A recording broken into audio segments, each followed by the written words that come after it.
It's been, I hope you guys have had a wonderful day, and everything is going on well for you. Plenty for us to discuss in today's broadcast. Yeah, just realized my face may be a bit pale-ish, so that's why I decided to rub a bit of water through it before we go too deep in this conversation. But yeah, it's a pleasure to be back. I hope you've had a wonderful Saturday.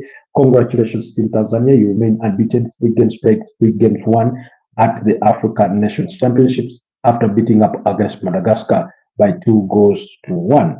We'll be speaking Manchester United. We'll be speaking Arsenal after those weekend friendlies against Fiorentina and Atletico Bilbao, respectively. So yeah, that's what's up. Hi, Pedri. Good evening to you. How are you doing? How has been your day? Why using that word? You make me feel like I'm a sugar daddy. Not. Viktor Gyokeres scored his first goal. The mask was unveiled for the first time. Indeed. Yeah, he scored his first goal. We'll be discussing about that. Surprisingly, the first goal being a header, and yet perhaps not just I, but many people think the worries that they should be having. That's an Arsenal result. He doesn't score many headers, and in a surprising turn of events, it does get off the mark with a header. Yes, LFC, you're back. Good to have you back as always. Kindly do me the absolute honor and like the broadcast. LFC is one of very usual suspects. Although these days he's been a little busy, moving between vacation and home. But we pray he does a return for longer spells. But we do appreciate him for always sparing the moment with us. So Pedri, how are things over there? Are you back from Italy? Are you back from your mini vacation? I'm also wearing a PSG shirt. Oh, that's interesting. Good for you. Good for you. Anyways, Pedri, are you back from Italy from your mini or short vacation or short trip? Oh, you're back. Okay. Is it as hot in Spain as it was in Italy, or Spain is a bit different? How is it over there? Do let us know. And LFC, how is France? How is France treating you? I realize you are also on vacation. Let me ask.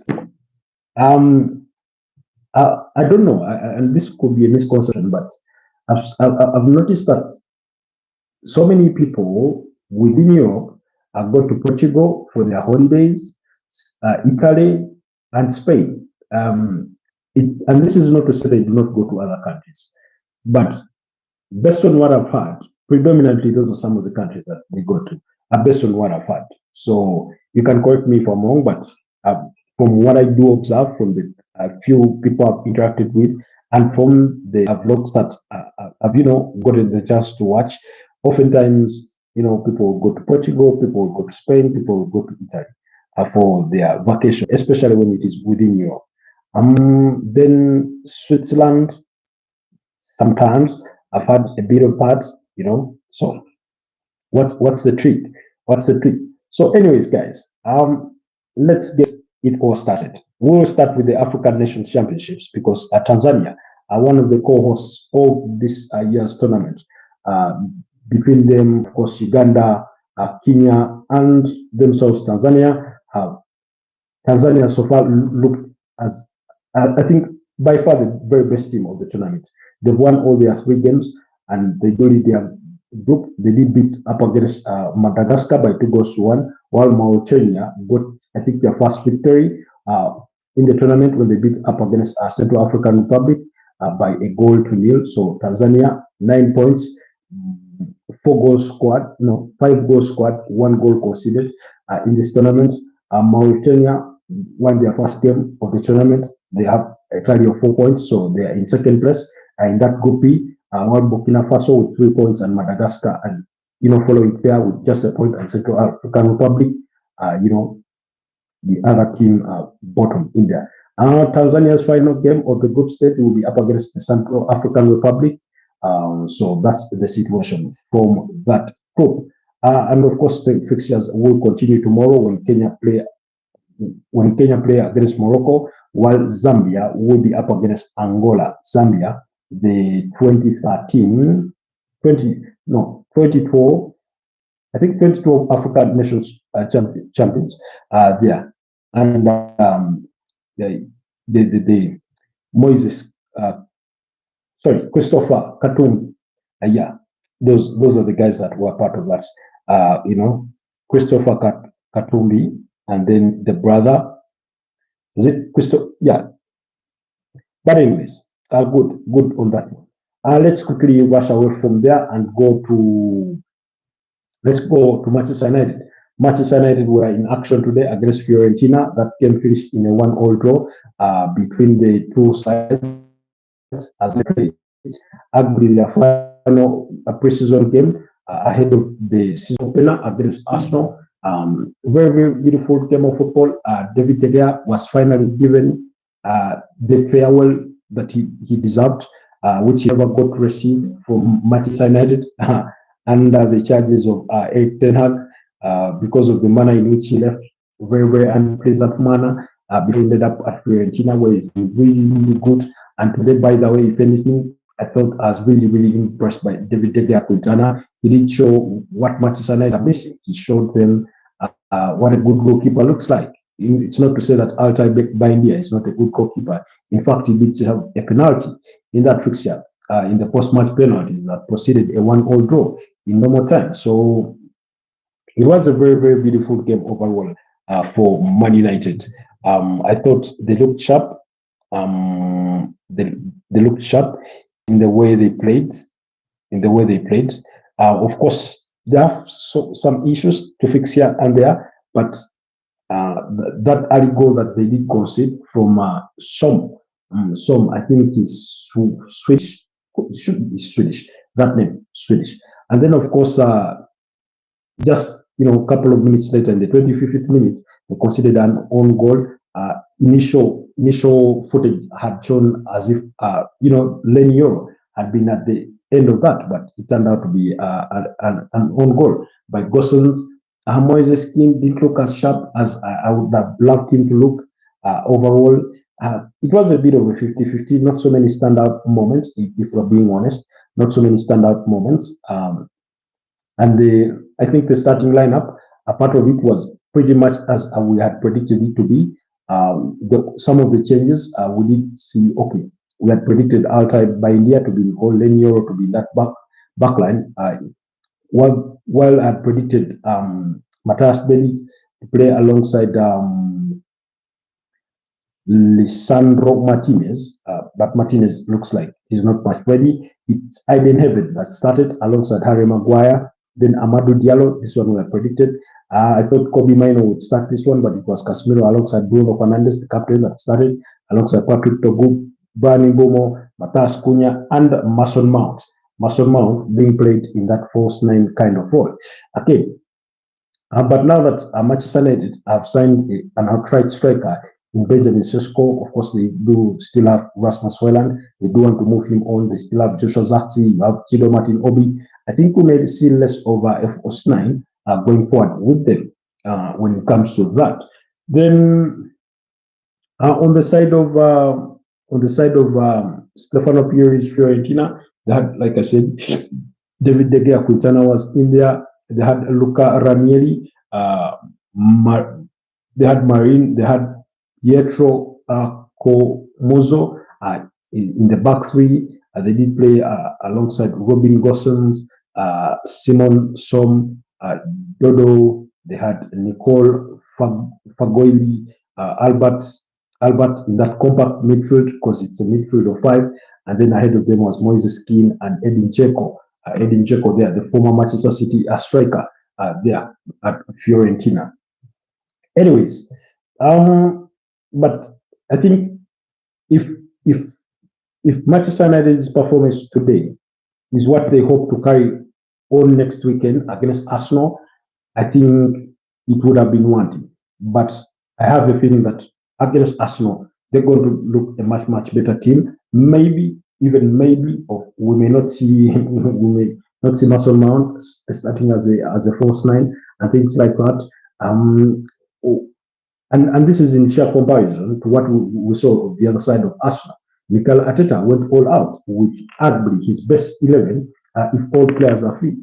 If, if all players are fit, he went with arguably his best 11. And this is what I'll say about Arsenal, guys. If Arsenal to win any major piece of silverware this season, one of the players, and I'm saying one of them because all the other players may be equally important, but Ricardo Carafiori has to stay fit. Ricardo Carafiori has to stay fit. Riyad says, are you from Gambia or Zambia? Do you say Rwanda or did you say Rwanda or Uganda or something? It's Uganda, the Pearl of Africa, but thank you so much for asking, Riyad. I'm from Uganda. Gambia is much far away from me, as is Zambia, but Rwanda are our neighbors in the southwest there. Yeah, we do share a border. Yeah.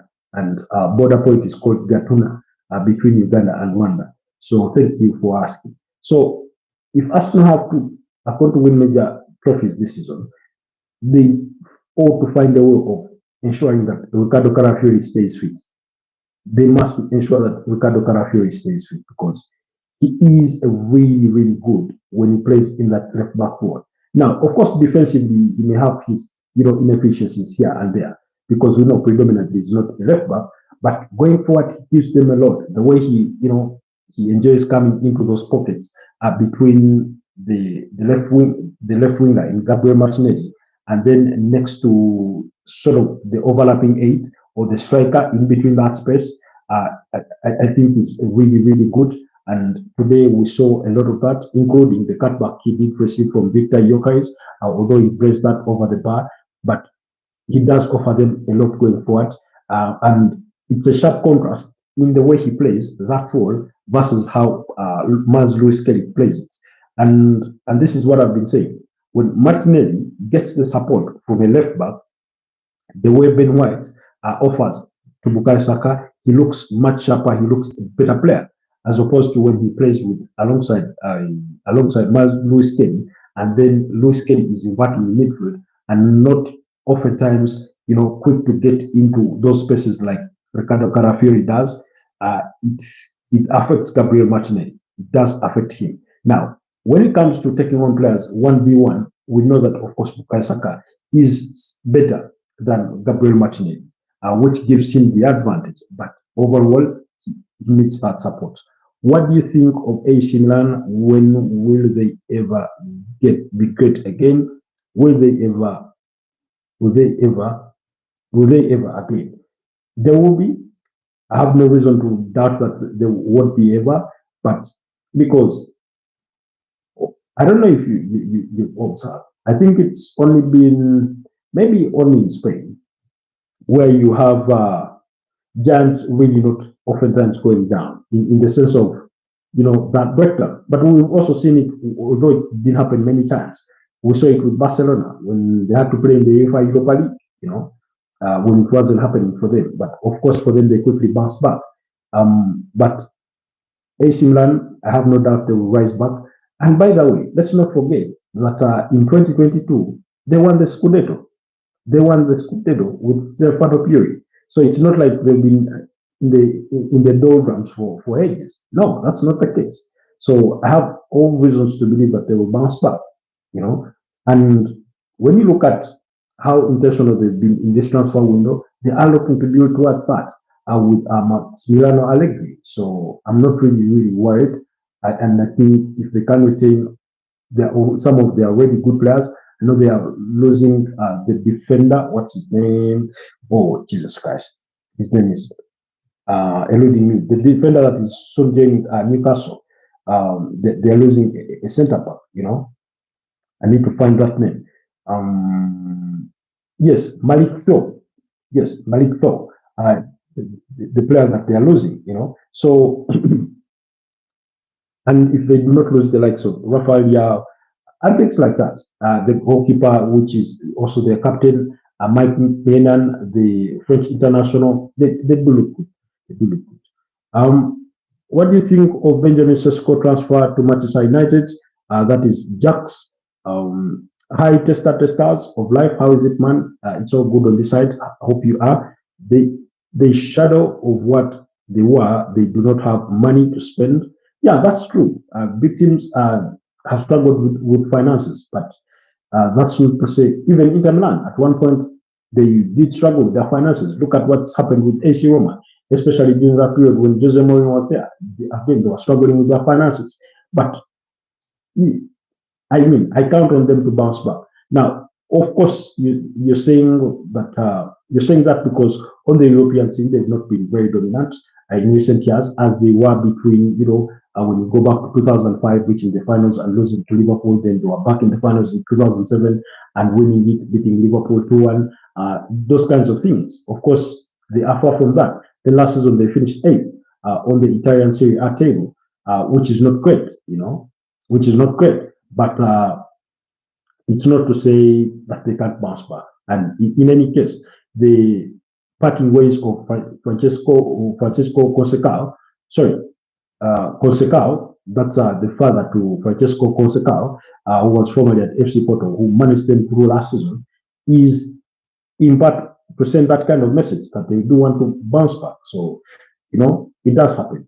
To answer the question about Benjamin Sesko, I think it is a very good move for Benjamin Sesko, particularly because it's a big money move for him in terms of earnings as a player, but also it's a step up from RB Leipzig. If you're going to Manchester United, all history and pedigree, factored in. Of course, the Man United of today is not the Manchester United of yesterday. That we can all acknowledge, but I mean, there's not very many teams that you leave and go to Manchester United and it's not a step up for you as a player. So that's for starters.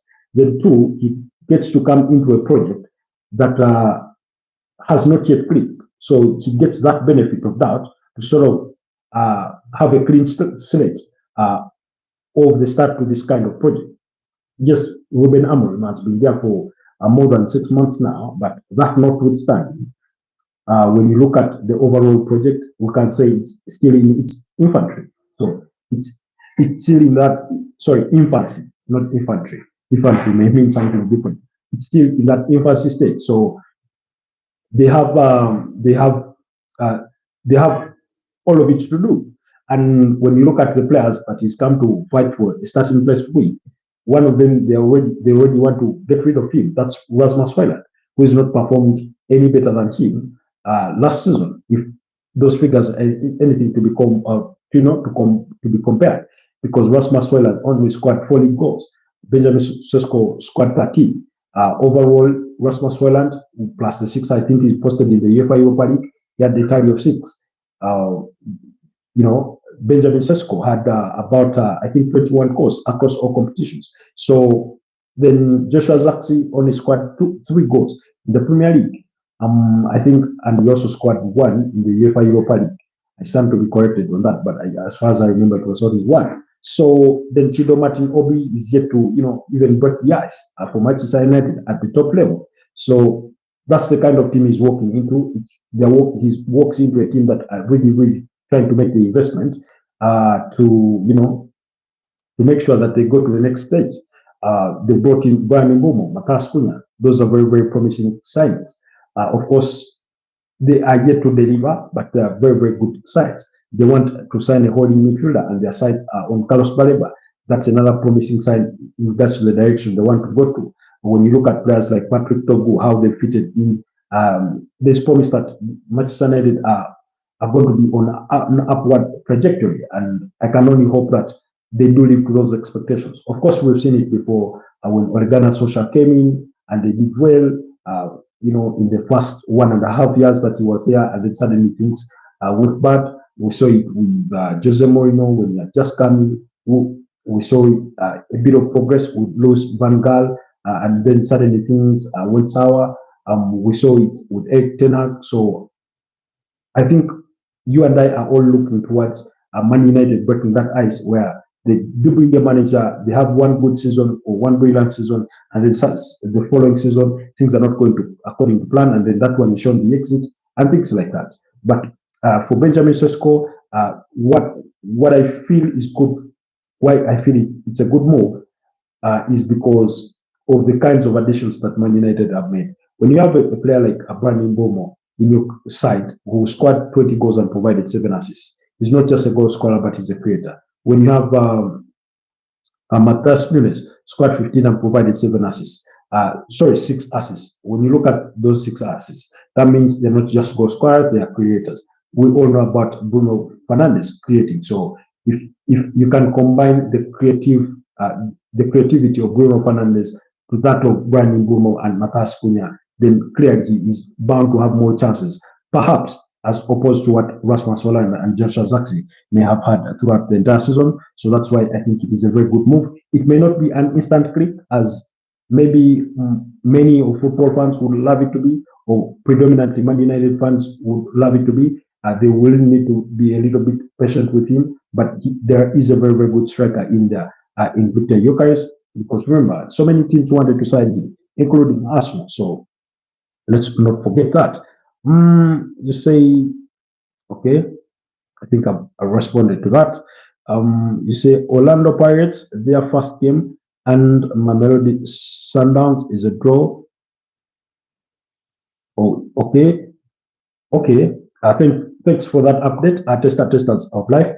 Thanks for that update. Then it's been long. I think we had was commenting in reference to AC Milan and them being the force they used to be on the European scene. Hi, Boss Royal. Good to have you back on the broadcast. Always a pleasure to see you around. Narek, hi Narek. Hala Madrid. 1, 2, 3. Let's go. Hala Madrid. Narek seems to be a Real Madrid fan. Good to have you on the broadcast. Kindly like the broadcast, but also consider subscribing to the channel as well. So, Boss Royal, how have you been in the last couple of days? It's been a couple of days since you last paid us a courtesy visit, as you oftentimes do. Anyways, then Orlando Pirates lose their first game against. Okay, oh no, sorry, I read that. So, thanks for that update, testers. On that. So back to the topic. We're discussing Arsenal, and I was saying, and the reason as why we're discussing Arsenal is in comparison or in line with what Manchester United have been able to do at this particular weekend, sharing the spoils with Fiorentina in that 1-1 draw at Old Trafford. Very, very beautiful game. They did well come back. David De Gea Quintana, of course, he had the kick out of there. Of course, they eventually won the penalty shootout by 5-4. By India served a penalty, and they won that shootout. But overall, like I said, Man United, it was a bit of a 50-50 game. In share comparison, on the other side, Arsenal were a very much improved side compared to the Arsenal that we saw lose against Real by 3 goals to 2. But also, it was a much different team that did start there. Arsenal started with David Villa in goal. William Saliba and Gabriel Magalhaes had thought that maybe Magalhaes was not fit enough to start that kind of game, but of course, Mikel Arteta and the medical staff that are privy to more data than I decided otherwise, and he did start, played a good 60 minutes in there before he was withdrawn for Christian Mosquera, who I thought did well as a left-sided centre back. Then he did play alongside William Saliba, who played the entire 90 minutes. We did have Ricardo Carafiori start at left back, which is what we were speaking about. And when Ricardo Carafiori plays at left back, you saw how Martinelli looks a bit better as compared to when it's Lewis Kelly playing at left back. And that's been part of my argument to try and counter all the criticism that is faced in the previous within this period and for the last 2 seasons. And while that criticism in itself is in some way valid, it does not negate the fact that the environment within which he plays is different from the kind of environment that he played in when they throw him thrive at his very best. That's Gabriel Martinelli. Then at right back, it was Jurgen Timber. Again, another one that was a bit of a doubt for me to start this particular game. But again, Mikel Arteta gave him the nod to start. And at halftime, when he switched things up, he would go Ricardo Carafiori and brought on Ben White and then Timber went to left back, and Ben White, played at right back. So, Testa, you say Arsenal won today. Gyokeres scores his first goal. What was your take on this 3-0 win today? That's what we're discussing since Go to United. I've just given our thoughts on that. Remember to drink water, mate. Thank you, JY. I always have my cup of water here. Some people tend to assume because it's a coffee mug, they tend to assume it's water. Sorry, coffee, but it's water.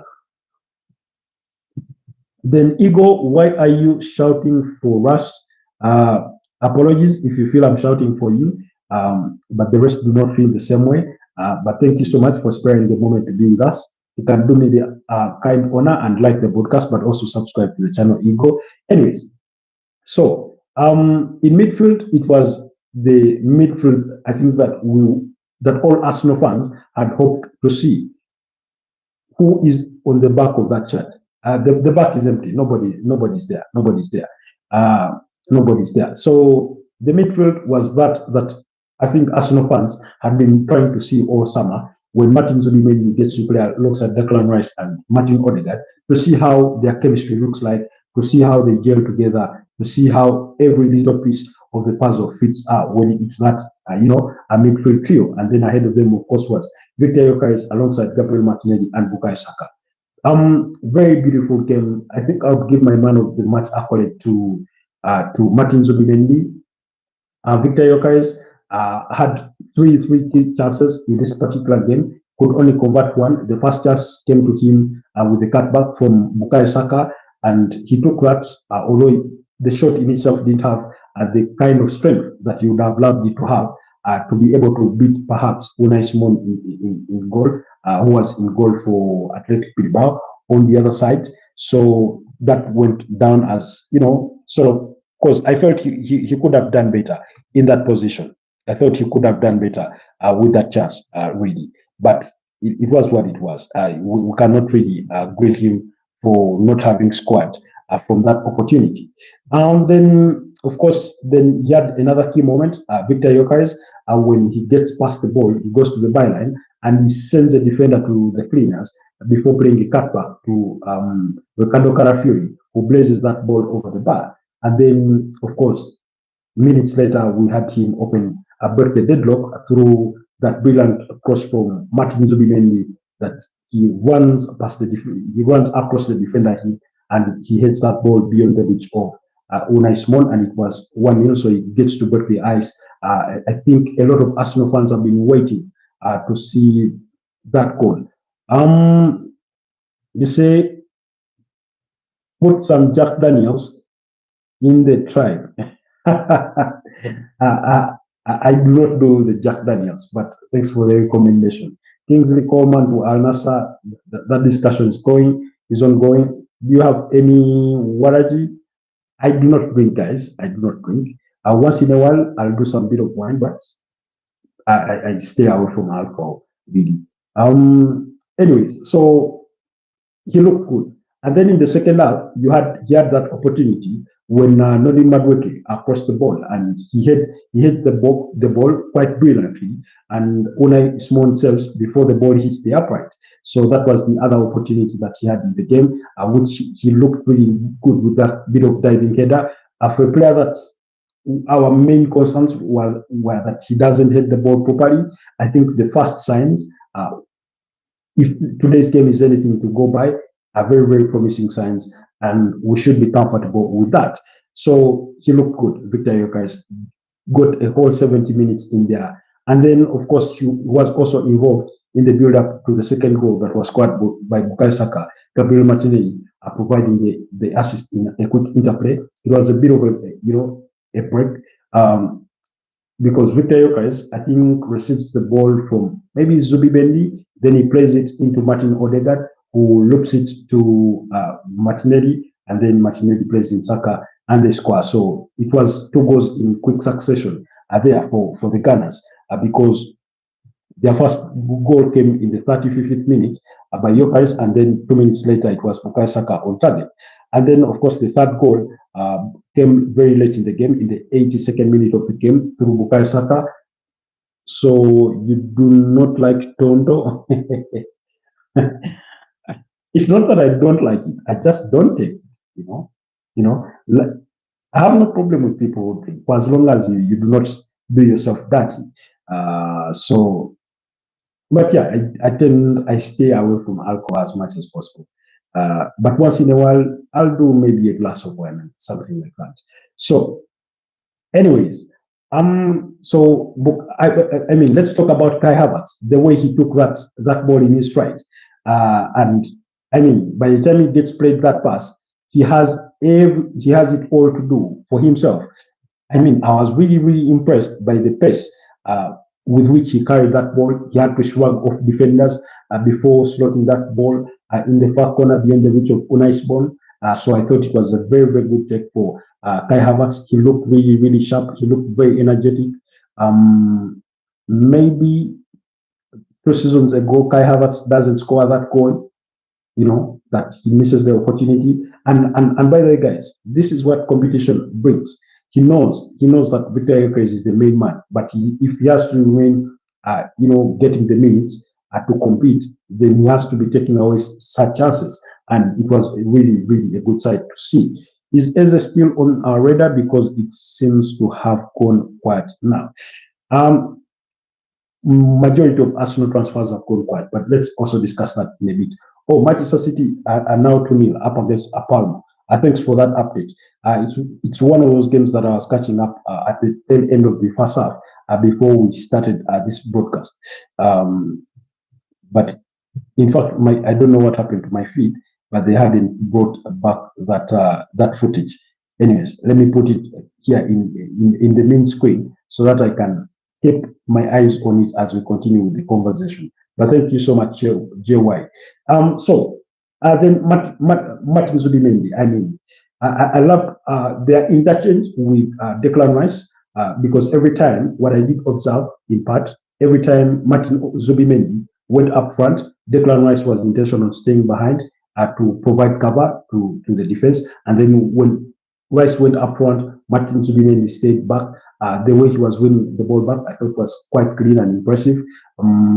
His passing range, the quickness with which he plays his passes, and you can see when he gets played that ball back by Bukayo Saka, he literally already knows what he's going to do with that ball. As soon as the pass is played into him, that he's going to cross it. And then there's that other pass that he plays, I think around the 88th minute at the tail end of the game, when you feel maybe players are tired. It's that moment in the game usually, and he finds Bukayo Saka with that long pass. Of course, Bukayo Saka can't make the best of it at that point in time, but that also looked great. Then he had another moment, still in the second half, where they win the ball back in the 18-yard box, sorry, in the 16-yard box, and he plays a backflip, to Kai Havertz. And while Kai Havertz had that attempt on goal, it was set. So overall, Martin Zubimendi looked really, really impressive. He looked really sharp. And this is what I keep saying, guys. Sometimes, because oftentimes the goal scorers and the people providing the assists for the dribblers tend to take away the cloudiness of the game. But for me, Martin Zubimendi was the star performer in today's game, along with the entire team that did play overall really, really well. But I thought in that midfield, I think if it goes on that tempo and even better, he will be quite the game for this Arsenal aside. Of course, he's a bit of a known quantity for those of you that have been watching the Spanish La Liga. If Pedri was here with us, he would tell us just as much. He's the reincarnation of Sergio Busquets, so they like to believe in Spain. So that's the kind of player that we are getting to see. Joe Y says, do you like Matoke? That's what I had for supper. I had some 4 Matoke fingers with G-nuts. Thanks for asking. Joe Y, kindly remind me, you're saying so many Ugandan things. Remind me what country you're based in? The way you talk about Tondo, you sound more Ugandan than I myself, anyways. Looks like you could be a Ugandan living in the diaspora. But anyways, thanks for your input in the conversation. So I thought he looked really well. Like I said, Carafiori looked well, and in him looking well, he made Gabriel Martinelli look well. overall as compared to the previous preseason games that we've seen Gabriel Martinelli. And Noni Madueke came on in the second half in place of Gabriel Martinelli. Illinois, US, Illinois, yes. Thanks for the reminder. So when Noni Madueke came on, he equally looked sharp, he looked good. I think he had about 4 or 5 crosses that he managed to put into the box, and they were all dangerous crosses. They were all dangerous crosses. They were almost half chances. Particularly, you have that one of Viktor Gyokeres, and then there's another that he puts at the sort of back end of near towards the tail end of the 16-yard box. So he really looked sharp, and then also his vision. There's that quick pass that he plays for Viktor Gyokeres to try and go to the counter, although they couldn't make the best of that moment because Viktor Gyokeres quickly realized that he didn't have runners up front him. And of course, the defender did really well in that V1 situation. So this is a start. This is a good start for Arsenal. Hopefully, they can keep the momentum and go all the way. Again, this speaks to what we had discussed in our mini preview yesterday for this particular game. That our expectation was that the starting 11 that Mikel Arteta does put out is what perhaps he would hope to carry to Old Trafford going into next weekend. And I do not think, unless there are injury issues or any hiccups, I do not think we are far from that. I think that's the starting 11 we would love to have going at Old Trafford. Arsenal really look good for their final game of preseason. If they can carry that into next weekend, that will be very, very good. Like I said, on the side of Manchester United, if their performance today against Fiorentina is what they are going to bring to the table versus Arsenal, then they may be at the losing end of that by the time we end next weekend. So they have a bit of homework to do. Just like Arsenal have a bit of homework to do, because before Arsenal found their opening goal, there was a moment in the first half where Martin Zubimendi, actually, no, it wasn't Martin Zubimendi, it was Ricardo Carafiori, had an attempted pass to Gabriel Martinelli, which is intercepted at the 18 yards box. And, Bilbao had an attempt on goal. It wasn't the best of attempts, but they gave away that ball quite easily in a very, very dangerous zone. So those mistakes, because the football is a sport of very fine margins. So usually a team can easily punish you with such a mistake, and you do not recover from that, and you drop points for that. So there are some things that they will look to correct, but otherwise they did really, really look impressive. Martin Odegaard, in some moments, he was sharp, fast forward, looking and things like that. But again, there's a moment, particularly in the first half, where I was really, really not happy with him, because for some reason he kept dragging himself right to the right flank, almost close to the line. And I'm thinking to myself, yes, you're trying to put yourself in space where you can be played in, but what on God's screen after you being down that right flank, where you already have Yuan Timber and Bukayo Saka, find a spot within the central midfield. It's not like it was too congested for him to occupy space, but predominantly was running down that right flank, and which again, which is part of Arsenal's problem that they need to correct. Oftentimes, because Martin Odegaard drifts to the right, they end up creating that pocket with Bukayo Saka and Ben White. We are speaking about this in a different forum, and I was saying Arsenal have that over-reliance on their right-hand flank, and usually the left side of the pitch is not utilized as much. But even sometimes, even when they look to utilize the left side of the pitch, again, they keep popping that ball sideways. They need to find a way of, breaking those lines centrally. Martin Odegaard needs to be more central, to be always forward-looking, especially now that they have an outright striker in Viktor Gyokeres. Now, yesterday we spoke about Arsenal having to adapt to play to the strength of Viktor Gyokeres. The way his movement looked today, he looked sharp. He was very much involved in the game. Oftentimes he did the interplays with his teammates. And while Arsenal ought to adapt its playing style to suit the strength of their striker, Even their striker, Viktor Gyokeres, needs to adapt his game to fit, what Arsenal play, so that he can always find himself in the good places. Today he was found quite a good number of times, although he ended up only scoring once. So those were my thoughts on that. Unless somebody has something extra to add to that, but those were my thoughts on that Arsenal game. Tester says, I still think Manchester City win the league this year.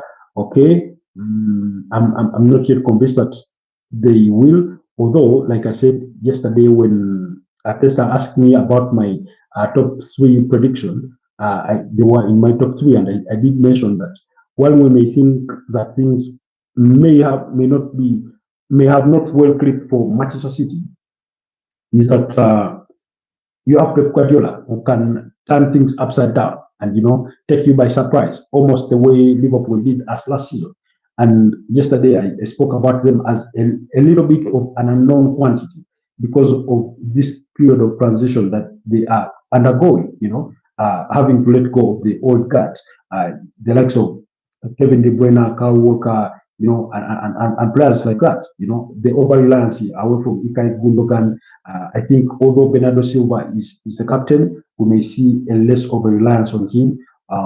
Unfortunately for them, Rodri did suffer an injury setback, and he's expected to return mid-September, so which is not a good sign for them. But if Mateo Kovacic, alongside Tijan Reinders, can slot well into that midfield, maybe ahead of them is Bernardo Silva or Phil Foden or whoever, or Ryan Cherki, then they will stand to be a very, very potent side that can beat up against any opponent on a given day. So, particularly, I still, if I had to distribute chances on who could win the Premier League next season, I'll give Liverpool a 35%.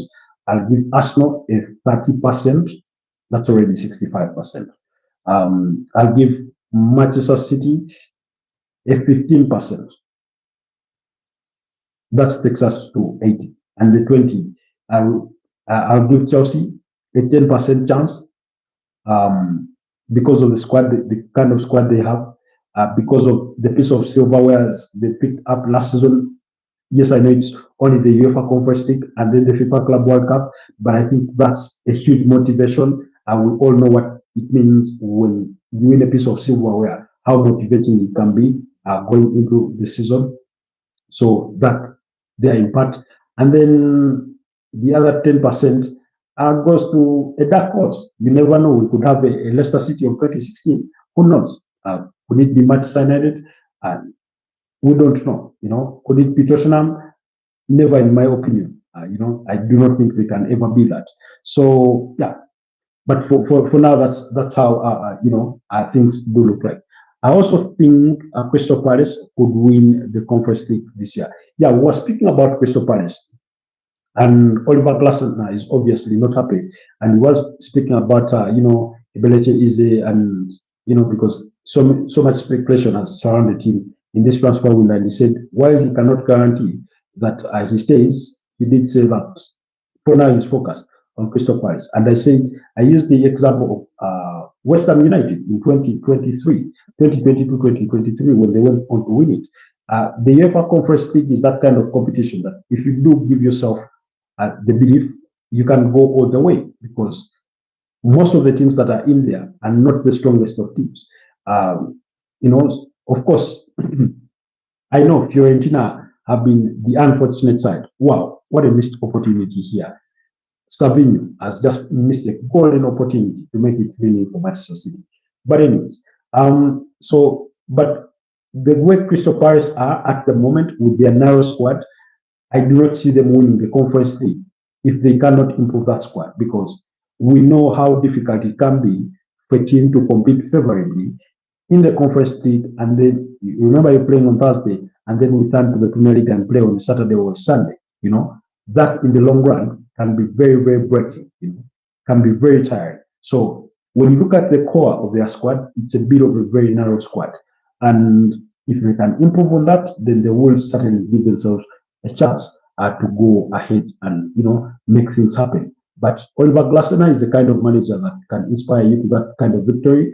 And that's why I think tomorrow, when they do face off with Liverpool, in the Community Shield. I mean, what it would mean for Crystal Palace to win the Community Shield. I know it's not the kind of trophy that any big team would want to be proud of winning, because it's a characterized the season. But for a team like Crystal Palace, what it would mean for them going into the season, the kind of extra motivation it would give them, and the fight and grit for the UEFA Conference League. But anyways, we are still waiting for that decision from the Court of Arbitration for Sport on their case versus UEFA, because they were demoted to the Conference League. You never know if the Court of Arbitration for Sport overturns that, then they go back to the Europa League, and it's Nottingham Forest that goes to the UEFA Conference League. You say hot take, Wolves are going to be relegated this year. Indeed, a hot take.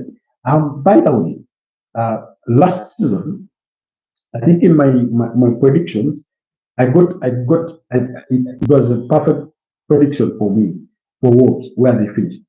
And it's been for the last 2 seasons, they've struggled really. They've been fighting relegation. And Manchester City get the third here. Tijan Reinders on target to make it 3-0 for Manchester City. A very, very beautiful interplay for Man City, but it is Man City anyways. So I'd put Brentford in for relegation, but then I saw them, I watched a glimpse of them against Borussia Mönchengladbach yesterday, and they looked a bit decent. But like I said, this transfer window is still open. It depends on who they bring in. It depends on who they further lose down the line. But Keith Andrews will wait and see. I think the first 10 games in the season should give us a picture.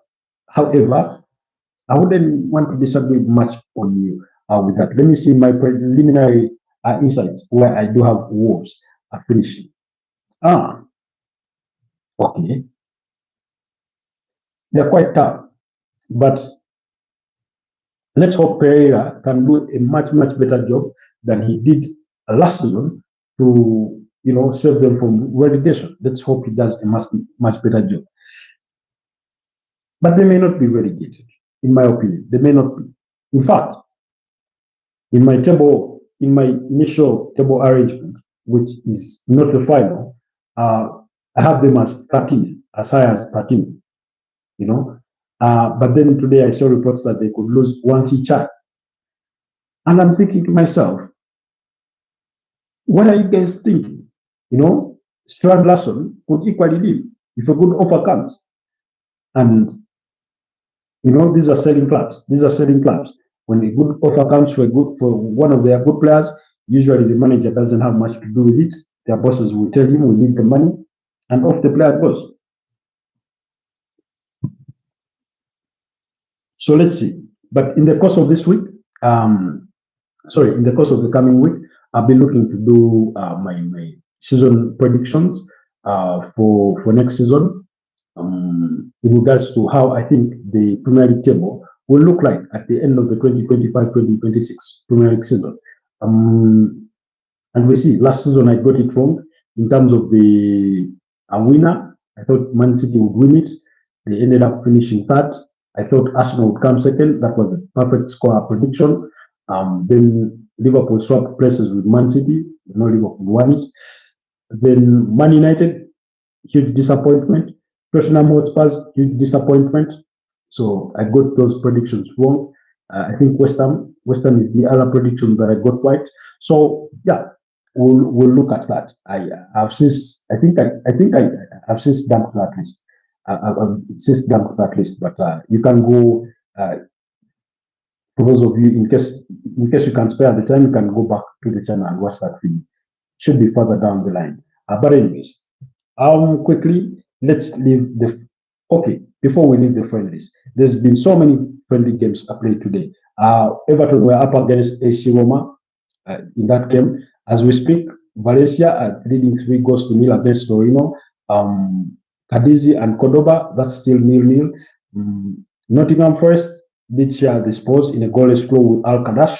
But Napoli, 1-3-2 against Girona. In some of the other games, Nunes joins the Saudi Pro League. Yes, that's official. He's joined Al Hilal. A good move for him. A good move for him. Although he would have loved to stay in New York, but Napoli were priced out of a deal for him. Yeah, let him go play good football there. And like I keep reminding you guys, we remember next year we have the World Cup. So these players are looking for where they can get consistent playing time so that they can earn themselves a place in the squad for the FIFA World Cup come 2026 with their respective countries. Bournemouth will have a tough season. Yes, I think they will have a tough season. They've lost Ilya Zabani. That means they've lost three of their core backline. Actually, four of their core backline. You remember the goalkeeper, they had Kepa Arrizabalaga, known from Chelsea last season, did really, really well for AFC Bournemouth. They had Dean Howson, he's left for Real Madrid. They had Milos Kakes, has left for Liverpool, and then you have Zabani, leaving for PSG. When it comes to the left back, they replaced Milos Kakes with Adrian Atrafet from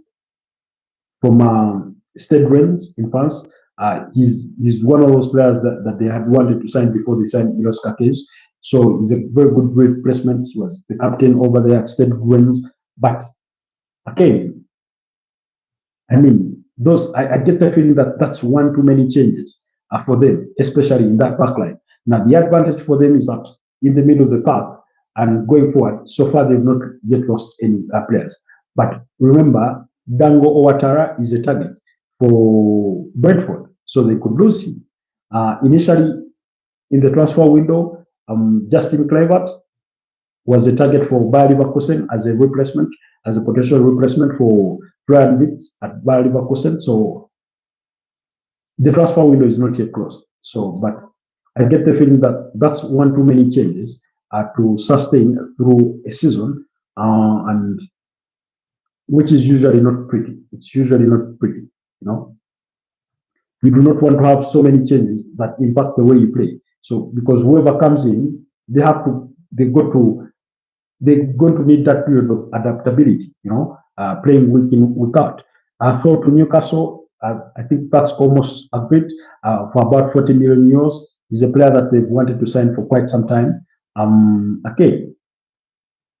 Well, maybe being in the UEFA Champions League and perhaps the injury track record of Steven Botman is what is caused them to make this transfer.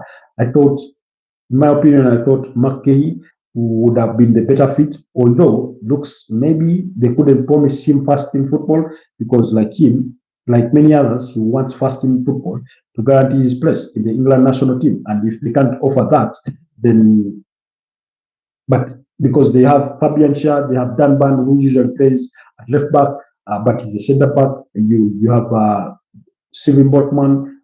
Those are very, very good, as defensive, very defensively solid. Speaking of Newcastle, they lost today against Atletico de Madrid by 2-0.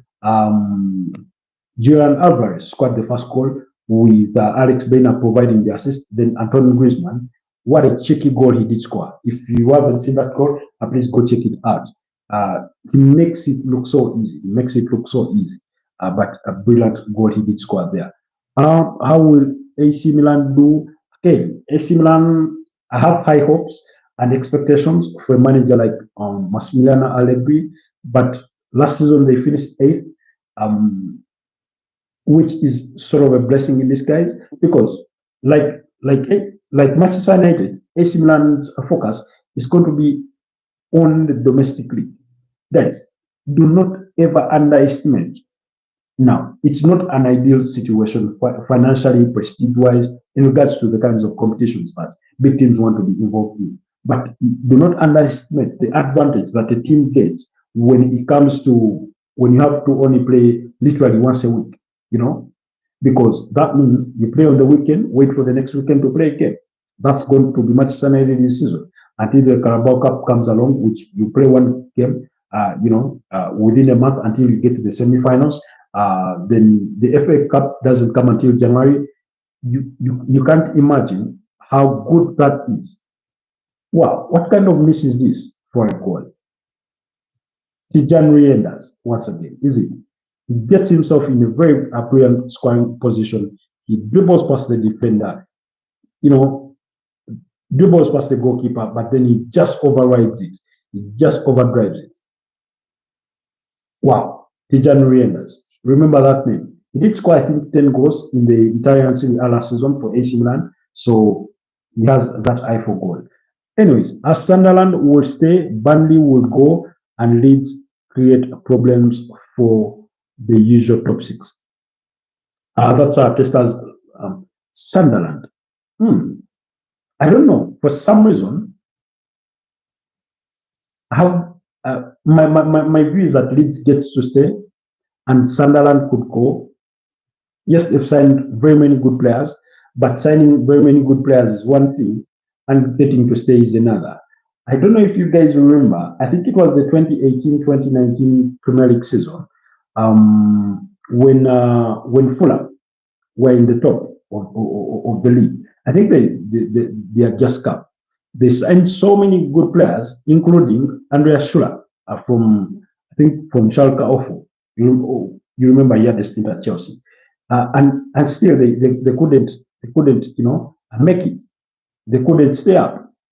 They struggled. They still struggled. So, but they had signed so many good players. So signing many good players usually doesn't guarantee that you stay up, because usually the trouble that comes with that is that, first of all, getting these players to play as a team is one thing, and then once that starts failing to happen in the first 10 games of the Premier League season, then you have a manager being sacked, or being unsettled. And once you have a manager sacked, then you bring in a new manager. The new manager may struggle to click, may win a first 2-3 games, looks promising, and then suddenly things go down the drain. So usually that's where my reservations are, when it's too many new players. And when you look at majority of the team, the players that Sunderland have signed, they signed the kinds of players that are starters. They're not looking to sign backups and things like that, So we'll wait to see. I'm still trying to look at those teams a little more to see. Even their manager did sign a new 3-year contract with Sunderland, but I'm still waiting to see. With my assessment, it may take a little longer, but it will come when I assess how the Premier League table could look like at the end of the season. You look at the congestion outside the top four. For example, you look at teams like Newcastle, Aston Villa, Tottenham Hotspur, because I do not think Tottenham are going to be as bad as they were last season. No, with Manchester United.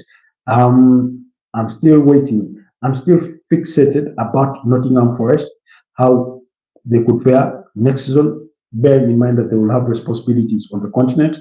That's food for thought. Brighton and Hove Albion, I know Fulham have not done much business in this transfer window, but they can't fight on. So in there lies the issue. That lies the issue. So, but I should be putting out that video within the coming week, before the Premier League does officially kick off. I should be giving my initial predictions. The reason as why I say initial is because the transfer window will still be open and anything can happen between then and now. You think Zimbabwe could win AFCON? Zimbabwe? No. AFCON 2025, I think the host Morocco will be favorites to win it. That's for starters. The reigning champions, Ivory Coast, they do retain a very, very good team. They could have a say on that. Nigeria are always a good competitor. Algeria will want to have a say at it, having won it, when was it, 2019, that edition in Egypt. So Zimbabwe is far from the countries that I would imagine or even think I would challenge for AFCON 2025. But it comes up later in December this year, so we should be gearing up for that one. Anyways, quickly, let's see what the transfer market has been today. The discussions continue for Kingsley Coman being targeted by Al Nassr. AC Milan have started discussing via intermediaries numbers for Rasmus Højlund deal. That's according to Fabrizio Romano. Understand this. He says, understand these details. €6 million loan fee, 45 million by option, option clause, salary covered, no green light to exit from the player yet, as Højlund insists on staying at Manchester United. Now, Rasmus Højlund wants to stay at Man United. Man United want to move him on because they want to recover some money. They've spent a lot. They need to recoup some money back and also invest in a holding midfielder.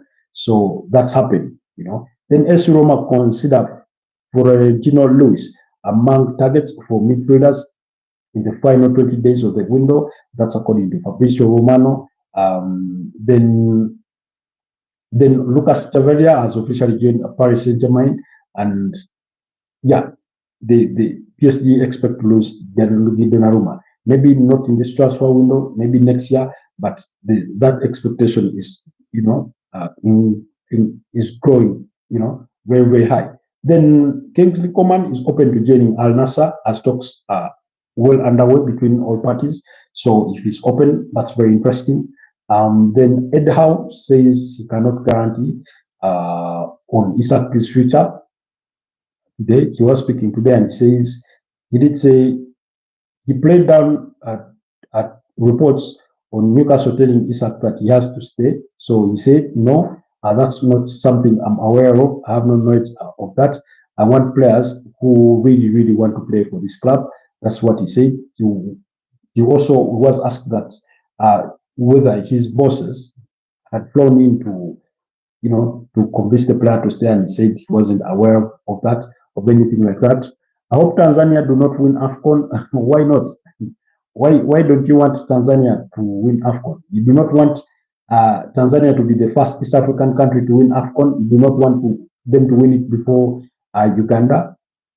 Well, that sounds good, although selfish. If they deserve to win it, then they will win it. But so far they are looking very, very good in this Chan tournament. Then Mats Hermansen did join officially West Ham, £18 million from Leicester City. Arteta says, I'm off now. Enjoy the rest of the evening. I Tribe and everyone on the stream. Stay safe. Thanks for another great stream. Tribe will be back tomorrow. Always a pleasure to see you around, my friend Testa. Have yourself a blessed Sunday ahead. Quickly, let's also look at the latest from the world of transfer gossip and speculation before we wrap this stream up tonight. Because, you know, tomorrow is Sunday, it's a weekend. Get to rest a little bit early, although I have some things to catch up on before I think of going to bed, and it's already midnight. May end up leaving my table when it's already 2 a.m., which I hope to avoid today. Oh, Jesus Christ. Why is this not loading?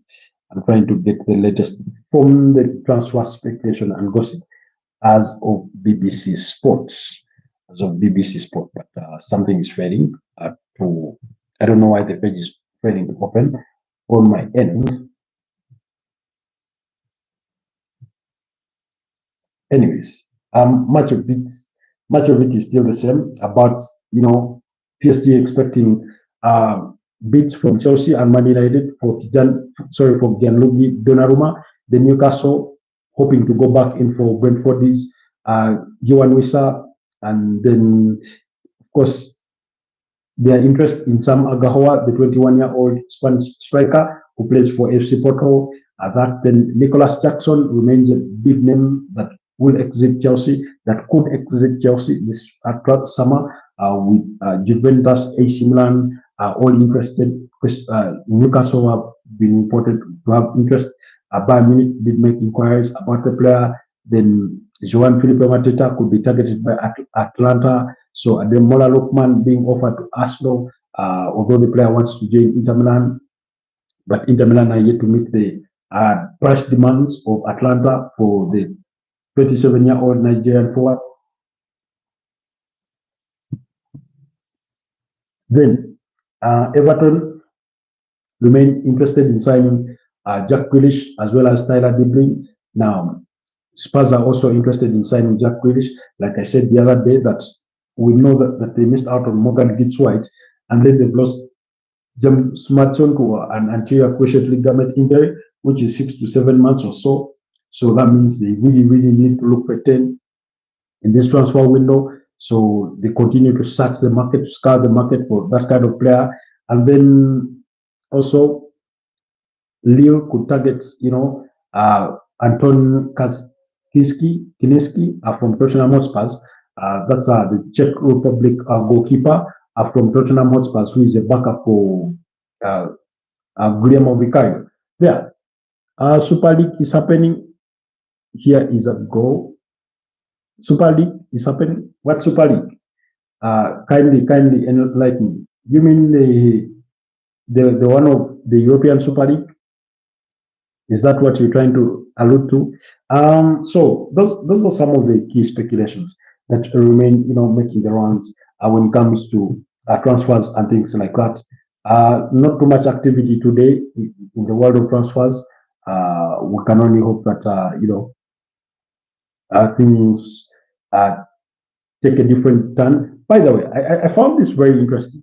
I don't know if you're PSG, would you sell Goncalo Ramos to Newcastle and take Alexander Isak? I think from PSG, that's the kind of deal I'm going to think about. Yes, I know it may alter the way we play a bit, but I think he can fit well in there. Whether Alexander Isak will be interested in joining PSG, that's a whole different story. But let's wait and see on that, on how things will transpire. Then Benjamin Sesko, of course, today was unveiled at Manchester United. He was shown to the Old Trafford crowd. He was there. They did take a picture of the three summer signings: Brandon Bomo, Matthias Cunha, and Benjamin Sesko, and things like that. Then today, Eric Jenner found himself speaking about Cristiano Ronaldo. He was speaking to Binny Man Sports, and he said Cristiano Ronaldo was never the problem. It was the past. After that, we won 2 trophies. So which is true. I know I did critique him just the other day when I was speaking up when Manchester United showed that video of the new Carrington and what in relation to what he had said. That's Cristiano Ronaldo. Then Danjuma to Valencia, deal confirmed and formal agreement in place. Just 2 days ago, he was playing with Villarreal, and now he's set to join Valencia. That's Arnold Danjuma, formerly at Everton, for those of you that do remember him. Carlos Baleba remains in the conversations for Manchester United, but not much has taken place so far beyond the inquiries by intermediaries. The hope is that they can fast track that deal in the coming days. But Brighton, according to the Athletic, wouldn't want to sell this summer. They would rather keep the player for another year because he's entered the third last year of his contract, which means by the end of the coming season, he will have 2 years left for his contract. But they do have an option to extend for further years, so they are in a very, very good position when it comes to the player's contract.